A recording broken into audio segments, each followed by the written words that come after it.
Үзэгчдээ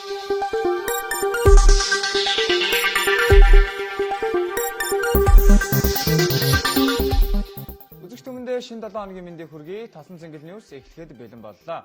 Төрийн байгууллагын үйл ажиллагааг нуух хуулийн төслийг улсын их хурлд өргөн бариад байгаа билээ. Энэхүү хуулийн төсөл төрийн нууцлалтай холбоотой юу? Эсвэл сэтгүүл зүйн салбараас өөрсдийгөө нууцлах бодлого уу гэдг нь эргэлзээ төрүүлээд байгаа юм а.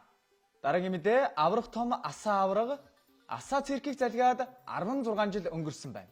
89 жилийн түүхт Монголын циркчид орох оронгүй, ойчих аяггүй олон жил явлаа. Монголын циркчид дэлхийд 5 дээрэмлэгдэх хэдий ч өдгөө тэд чөлөө дуран бүтээлч гэх нэрийг зүүж амарсан гайхамшигтай үзүүлбэрүүдээ архинд хөлчүүргсэн байгууллагуудын шинжилгээр тоглож амиа зогоож яваа билээ.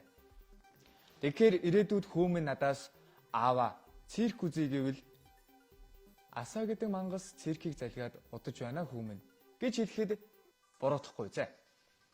Дараагийн мэдээ дуучин Эрдэнэ чимэг.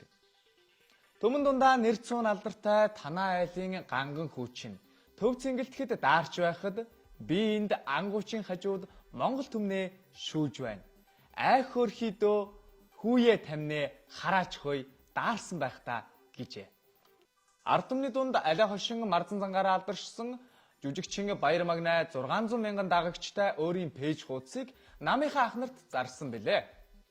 Тэгэхээр 2024 оны сонгуульд хэн бэ гэдгийг бид бүхэн харахад үлдэж байх шиг байна.